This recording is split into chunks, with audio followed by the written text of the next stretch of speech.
लोकसभा इंतखाबात के बाद अब विधानसभा इंतखाबात को लेकर सियासी पार्टियों की हलचल तेज हो गई है। वंचित बहुजन अघाड़ी के रियासती नायब सदर और नांदेड़ में पार्टी की तरफ से मुकर्रर किए गए मुबस्सिर एडवोकेट सर्वजीत बनसोड़े ने आज नांदेड़ का दौरा किया। इस दौरान उन्होंने अनकरीब होने वाले असेंबली इंतखाबात के सिलसिले में पार्टी की जानिब से की गई तैयारियों का जायजा लिया। पार्टी कारकुनान के साथ एक खुसूसी इजलास में शिरकत के बाद उन्होंने प्रेस कॉन्फ्रेंस में शरीक होकर मीडिया नुमाइंदों से गुफ्तगू की।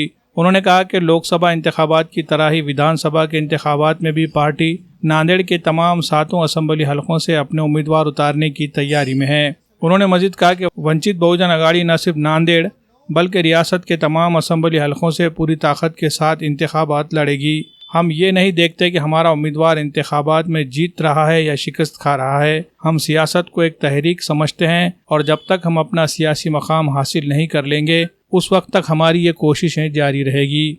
लोकसभा इंतखाबात में महाविकास अघाड़ी ने मोदी हुकूमत बनने पर आइन में तब्दीली की जाएगी इस तरह का डर बताकर लोगों से वोट हासिल किए थे। प्रेस कॉन्फ्रेंस में बौद्ध भंते पय्या बोधी, नांदेड़ नॉर्थ के जिला सदर Rajesh Palamkar, professor Raju Sonsade, advocate Yashoneel Mogle, doctor Sangratna Kure व दीगर अफराद मौजूद थे।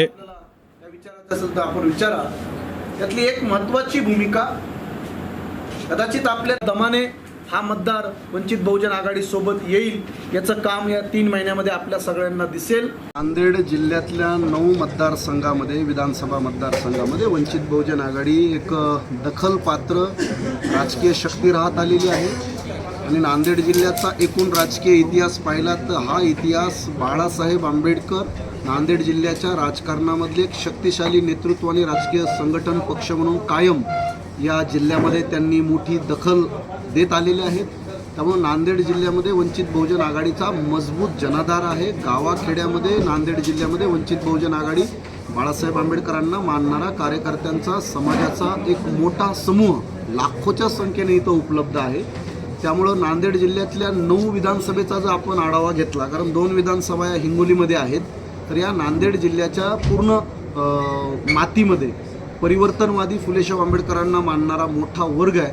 त्यामुळे याची जय्यत तयारी आम्ही करतो आहोत आणि या सगळ्या मतदाराशी संवाद साधून ज्या काही आमच्या लोकसभेमध्ये त्रुटी झाली असतील, राहिली असतील किंवा ज्या काही आम्हाला निवडणूक लढताना 8-15 दिवसात अडीअडचणी आली असतील ते सगळं आम्ही दूर करून कदाचित या जुलै महिन्यामध्ये आम्ही आमच्या राजकारणाची नीती रणनीती आमचे एकदम आदरणीय साहेब स्पष्ट करतील आणि नांदेड जिल्ह्यामध्ये वंचित बहुजन आघाडीला मानणारा प्रचंड मोठा समूह आहे। तो आदिवासींमध्ये आहे, तो भटक्यांमध्ये आहे, तो ओबीसींमध्ये आहे, तो यवना गरीब मराठ्यांमध्ये आहे। सर्व समाजाची माणसं बाळासाहेब आंबेडकरांवर विश्वास करतात। आम्हाला हा जो काही या निवडणुकीच्या मताच्या टक्केवारीमध्ये जो परिणाम झालेला आहे तो परिणाम वगळता वंचित बहुजन आघाडीचा काडर हा गावागावामध्ये तो काडर आहे आणि त्या काडर कार्यकर्त्यांच्या भरोशावर वंचित बहुजन आघाडी या 3 महिन्यामध्ये नांदेडमध्ये प्रचंड मोठी मुसंडी मारेल, मी एवढं सांगू शकतो। हिंदुस्तान की सबसे मजबूत electric bike Joy e bike अब नांदेड़ में भी हो रही है दस्तयाब। जी हां, ग्रीन राइडर को नांदेड़ में जॉय ई बाइक का ऑथोराइज्ड डीलर बनाया गया है।